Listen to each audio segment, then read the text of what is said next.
한인분들이 이 정부기관 거쳐가신 분이 안 거쳐가신 분보다 더 많을 것 같습니다.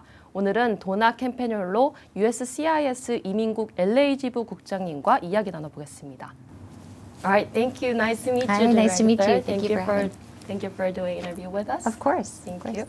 So, can you shortly introduce about yourself to our viewers? Sure, yeah. So my name is Donna Campagnolo, District Director for U.S. Citizenship and Immigration Services here for the Los Angeles area. So I have been with USCIS, or what used to be INS, for over 20 years now, and really started from the ground up. Started as a mail file room clerk, and really just made my way through the organization in different levels, and I've moved across the country and back, so from headquarters all the way back to California with the organization. And so I feel like the experience that I've had within the agency and the different positions and being in different locations has really helped prepare me for this role here in Los Angeles. So we have some questions received from our viewers, and some questions from myself. Okay. And we've actually received tons of questions because it was our first time interviewing USCIS director. Right. And the first question will be, compared to the previous administration, why does it take so long to get all the process done? So, I'm not sure that it's something that's tied to the administration, right? I think that our processing times, there's many different reasons why our processing times are the way that they are. One, we did see an increase in the number of cases that we saw be filed, right? And so obviously, as we see an increase in the number that are filed, it takes us much more to get through all of those cases. And so there is an increase in processing times related directly to that. There are several different reasons for why we might have seen increases in processing times. It could be resources. It could be that we are interviewing, I think, a different category of cases that I think we started that almost a year and a half ago through executive order. That is something that we're doing. But other than that, the processing times have stayed pretty consistent, quite honestly. It's mostly been through resource and through volume. Okay, and Claire mentioned about the online rather than coming physically for the appointments, it got quicker with the online and by emailing appointments. Appointments for information? Yes. Yeah, so this is actually something that we're really excited about, and we think that it's something that is really going to help. And so, as we look at the way that we do business, right, it's important to us that we're always looking to improve, right, and we're always looking to see how can we do something different that might free up resources to help us work down those processing times. And so we implemented a couple different things, and I think we're going to talk about both of them today. One being that you can file online now, right? And so there's one piece. The other piece that we're really excited about, and we implemented last November here in LA, is we essentially modernized our information counter process. And so in the past, what would happen is somebody, if they wanted to inquire with us, or they wanted to see what was going on with their case, or why it was, when it would be processed, or, if they had a question about something, they would go online and essentially, look for an appointment slot. It wasn't unusual that somebody could wait several weeks to be able to get in, and it was something that we did receive a lot of feedback around where folks that wanted appointments couldn't get in timely to see us.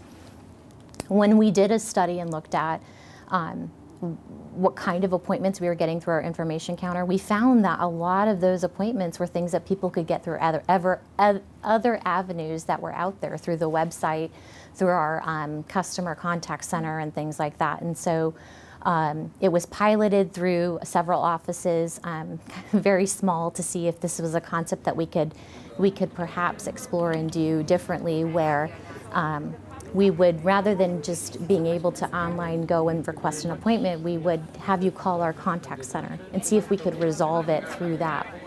If we can't, then you obviously can make an appointment. But if we can, then there's no reason to come in and, come downtown LA and park and, get in line and do all of that. And so we really feel like this is a win-win situation in the sense of, folks that need to talk to us or they need something from us, just as we do all in our day-to-day lives, right? Where when we can do it online or do it digitally, that's obviously the preferred method. And then you just come downtown or to one of our 5 different field offices here in LA when you really need to. And so that's helped free up appointment availability, where folks that call in, they can get an appointment within days versus weeks, as well as we've freed up resources to have other folks then go and do what we need them to do as far as helping to work down processing times. And so it's been a win-win situation, we hope, for everybody.